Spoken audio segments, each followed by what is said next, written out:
Pemirsa, terima kasih Anda masih menyaksikan berita Papua pagi ini. Dan bagi Anda yang baru bergabung bersama kami, akan kami hadirkan kembali 3 berita utama kami.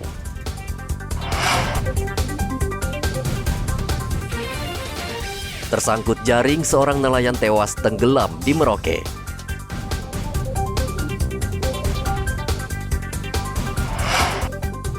Dua warga di Mimika diduga dibunuh tentara.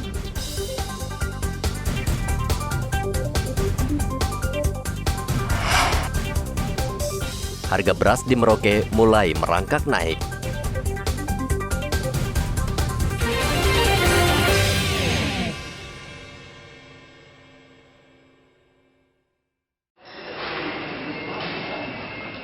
Dinas Kesehatan Kabupaten Mimika dalam waktu dekat akan melakukan vaksinasi booster kedua untuk para tenaga kesehatan. Kepala Dinas Kesehatan Mimika Reynold Ubra mengatakan, sampai saat ini booster pertama baru 28% dari target 110.000 warga. Saat ini Dinas Kesehatan masih menunggu ratusan vial vaksin yang rencananya dalam beberapa hari ini akan dikirim dari Jayapura.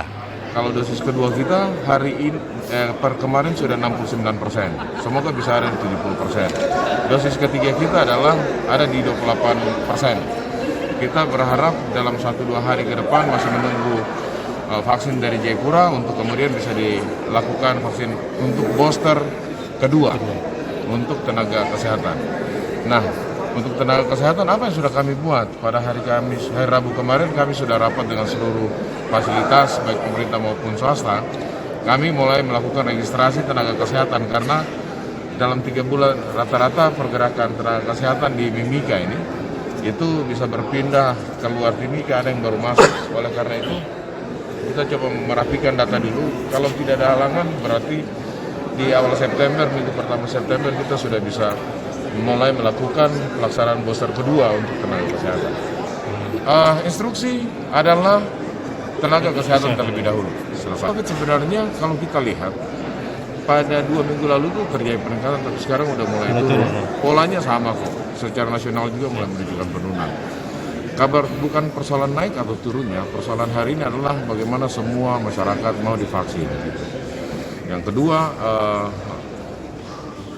kami berevaluasi hari Rabu, toh memang kalau lihat ada yang dirawat itu pun hampir sebagian besar itu dengan gejala sedang yang masih bisa ditangani. Dinas Kesehatan menghimbau warga agar tidak takut divaksin dan tetap menjaga diri serta selalu menerapkan protokol kesehatan. Dari Mimika, Papua, Igobat Momolin melaporkan.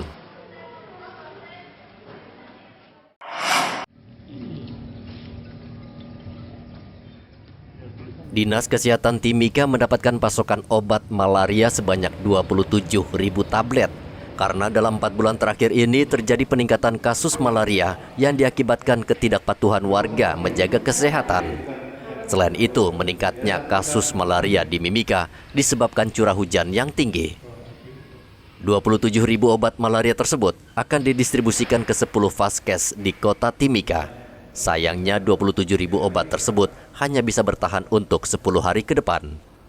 Tablet obat biru itu tiba di Timika, itu satu. Yang kedua, obat biru kami dapat itu 30% karena dari Dinas Kesehatan menerima 90.000, Dinas Kesehatan Provinsi. Kami menjaga stok sampai ada pengiriman berikutnya. Jadi semua proses pengiriman sedang berjalan. Yang datang ini adalah untuk membeli bagaimana menutup supaya tidak terjadi kekosongan. Yang berikut, sebenarnya persoalan hari ini bukan persoalan obat biru. Persoalan obat biru, obat malaria, obat primaquine, obat coklat itu ada persoalan pada kepatuhan. Kami sudah menilai efektivitas terkait dengan pengobatan malaria. Ternyata dalam 4 bulan terakhir, itu sebenarnya malaria itu masih yang tinggi disebabkan itu karena orang tidak patuh. Ini harus diberesin dulu gitu. Itu yang pertama. Memang dalam 4 minggu terakhir peningkatan kasus karena juga kalau kita lihat cuaca itu sangat yang cukup berdampak kepada derajat kesehatan masyarakat di Kabupaten Mimika. Yang pertama adalah kasus malaria yang tinggi. Terkoreksi adalah bagaimana tingkat kepatuhan masyarakat baik pada kina maupun pada obat biru, terutama primaquine yang diminum harus sampai tuntas. Karena hampir separuh kasus itu, hampir 50% adalah malaria tersiana yang sering berulang. Kami tahu kenapa dia berulang dan itu tidak sembuh atau kambuh karena waktu ukurnya adalah 2 bulan seperti itu. Jadi dalam 2 bulan satu orang kalau dia sakit malaria yang sama itu adalah kasus kambuh. Ini menjadi persoalan. Selain obat malaria, saat ini Dinas Kesehatan juga menyediakan obat anti malaria jenis lain seperti Kina, Primaquine, dan lainnya untuk menopang kekosongan obat malaria di Timika. Dari Mimika, Papua, Igobat Momolin melaporkan.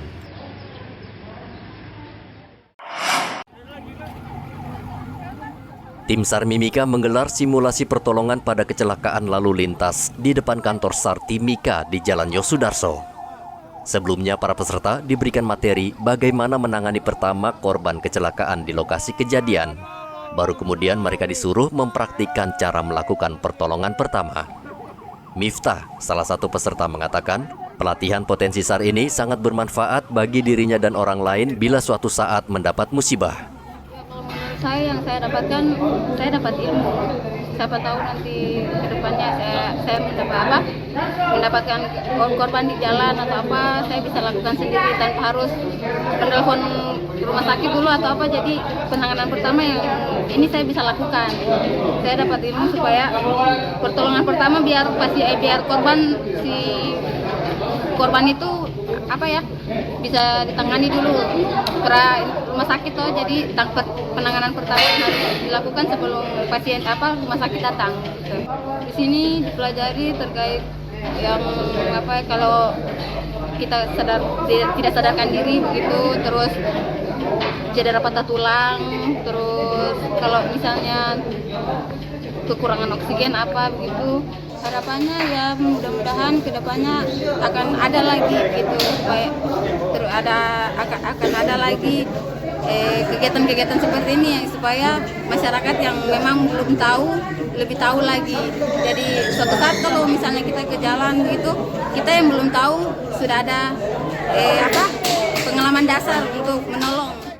Para peserta berharap pelatihan potensi SAR di masa akan datang rutin memberikan pelatihan seperti ini agar masyarakat paham bila menghadapi musibah. Baik, kami di sini melakukan pelatihan pertolongan pertama, cara melakukan pertolongan pertama terhadap korban-korban yang mengalami kecelakaan di luar. Terus kami sudah melakukan tindakannya, terus selanjutnya kami dikasih ilmu untuk melakukan tindakan cara melakukan pertolongan pertama. Terus dari harapan kami ke depannya bisa adakan lagi potensi SAR untuk tahun berikutnya atau bulan berikutnya, supaya rekan-rekan atau teman-teman masyarakat di luar sana tahu bahwa potensi SAR seperti apa. Dan juga mereka bisa tahu cara melakukan pertolongan pertama kepada korban yang cedera ringan atau luka berat. Yang penting intinya kita sebagai penolong kita harus melakukan tindakan pertolongan pertama. Dan juga dengan apa yang kami dapatkan dari sini, kami sangat bersyukur karena kami tidak semuanya mendapatkan pelatihan seperti ini, dan kami berterima kasih untuk itu, karena ini juga menambah ilmu bagi kami dan juga untuk buat masyarakat di sekitarnya. Para peserta dilatih teknik-teknik dasar pertolongan pertama yang diberikan langsung instruktur dari kantor SAR Timika. Pelatihan yang diikuti 60 peserta ini berlangsung 5 hari. Dari Mimika, Papua, Igobat Momolin melaporkan. Pemirsa, berita yang baru saja Anda saksikan sekaligus menutup jumpa kita dalam Berita Papua pagi ini. Saya Cynthia Delima bersama kru yang bertugas ucapkan terima kasih. Kami pamit undur diri. Selamat pagi, semangat pagi, Wanyambe.